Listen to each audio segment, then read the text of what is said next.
The next problem we're going to look at sample problem 2/7. This is the on the sheet that I distributed in class. So on this in this problem, you actually have a car going through this what do you call it? This contour, and enter A, B, and C. Okay. So take a look at this problem.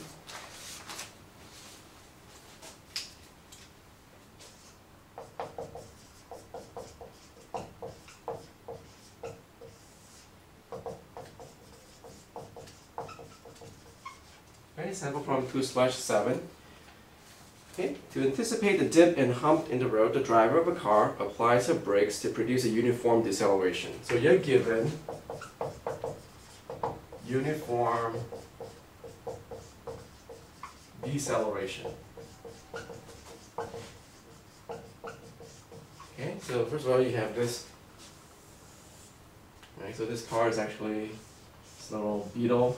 It's going in this direction and reaches point A, point B, and point C, where you know that radius of curvature is 150 meters. So she applies a brake starting from point A, okay, and to produce a uniform deceleration.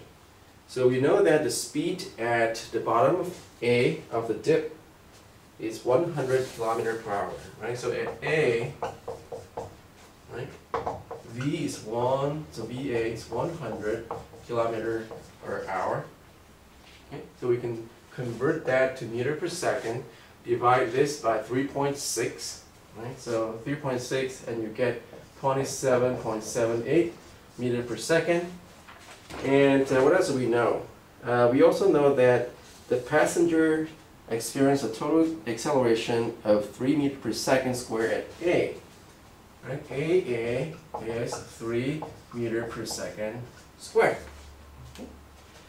Now we also know that at point B, the velocity, let's see, point B,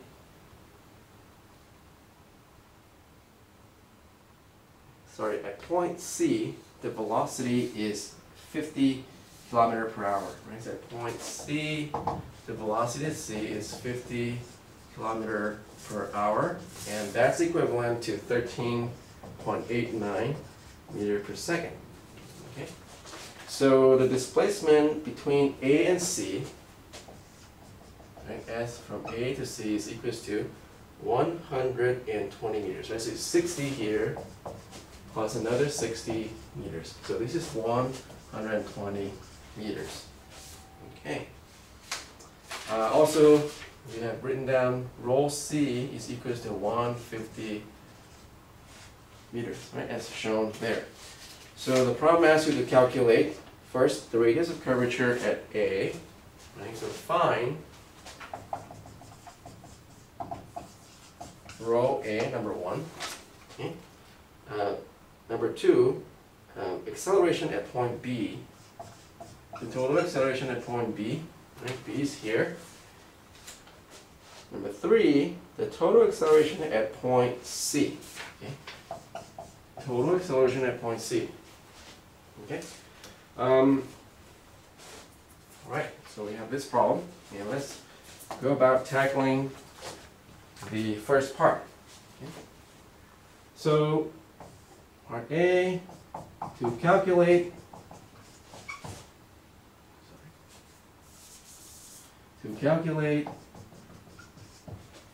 rho A, right, we do actually need to make use of some of these equations. For example, we know that A of n at A, okay, is equals to VA squared divided by rho A, because this is where rho A appears in this equation. And it happens that you know the total acceleration of A is actually 3 meters per second squared. So that makes life a little easier for you. Right? From here, right, if I actually can calculate what my AT is, right, then I can actually use AT, right, because we know that AN is equals to ANA is equals to AA minus ATA square root, right? So I already know AA, which is 3. If I can figure ATA, right, the tangential acceleration, then I can actually calculate ANA. Right? All right, so we need to calculate ATA. So need ATA, right?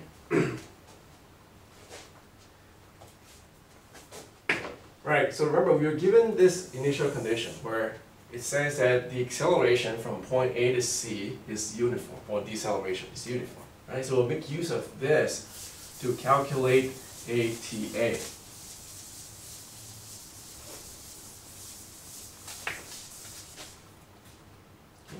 So since acceleration is uniform, it's constant, right, between A to C,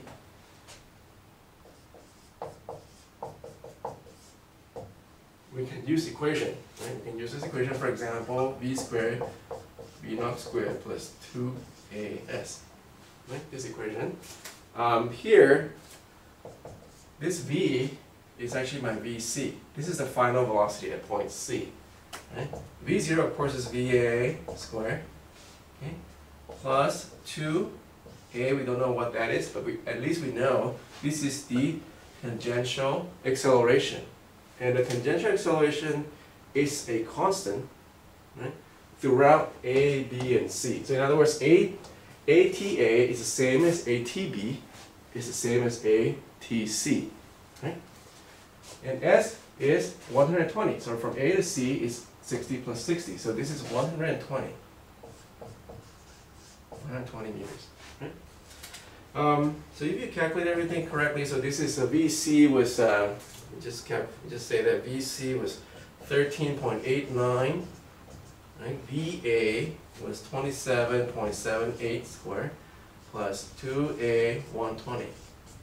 Okay, so one equation, one unknown. So I have my A, so this is T. My AT is equals to minus 2.401. Right? And of course, we say that this is the same as ATA, ATB, ATC. All right. So from here, we can substitute ATA, which is minus 2.41, into this equation here, right? So 3 squared minus 2.41 squared, square root, you get ANA.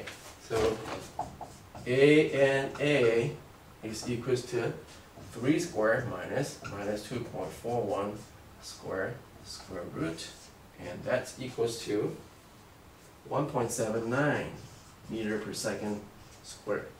Okay, so from there we can calculate your rho. Right? So your rho A is equals to VA squared. So VA is 27.78 squared divided by 1.79. Right? So 1.79, and the answer is 432 meters. Okay, so that's your V rho A. Right? So this is the radius of curvature at point A. Somewhere here is the center. Right? So this rho A is 432 meters.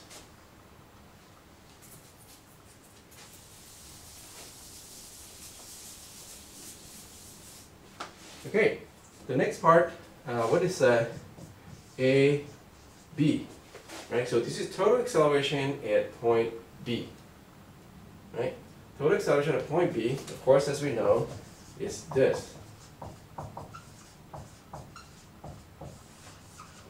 Right, so basically again it's a vector sum of the tangential component of the acceleration and the normal component of the acceleration. Okay. Now this is an inflection point, so you're told that this point B is an inflection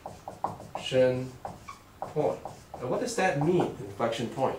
Well, inflection point is the point where the slope goes from like a concave to what do you call it? Like a convex to a concave, right? Either one of them. I always get confused. So in other words, at the point of transition B, the slope is actually, the radius of curvature is actually infinity. It is approximated to be a straight line at this point.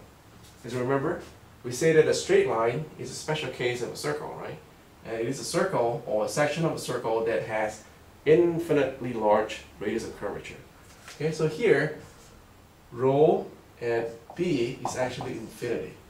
Okay, so what that does is that it takes care of the a and b, because as you remember, a and b is equals to vb squared over rho b. If this term goes to infinity, then this whole thing goes to 0. Okay, so this goes to 0 right here. So what you have here is basically this minus 2.41 square root. So it is minus 2.41. Okay, it is the same deceleration. As you remember, it is constant throughout deceleration. Okay, so therefore there's a minus because it is the same throughout. Okay. Part C, you have to calculate the the total acceleration at point C. Okay, so total acceleration at point C is a t c squared plus a n c squared. Okay, we already know what ATC is, minus 2.41 squared, right? So we need to calculate A and C, right? So A and C is equal to VC squared over rho C. Right, we already know VC, so VC is 13.89 squared divided by rho C was 150. Okay, so A and C was 1.29 meters per second squared. Okay, so here you have plus 1.29 squared, whole thing square root. So AC is therefore equals to 2.73 meters per second squared.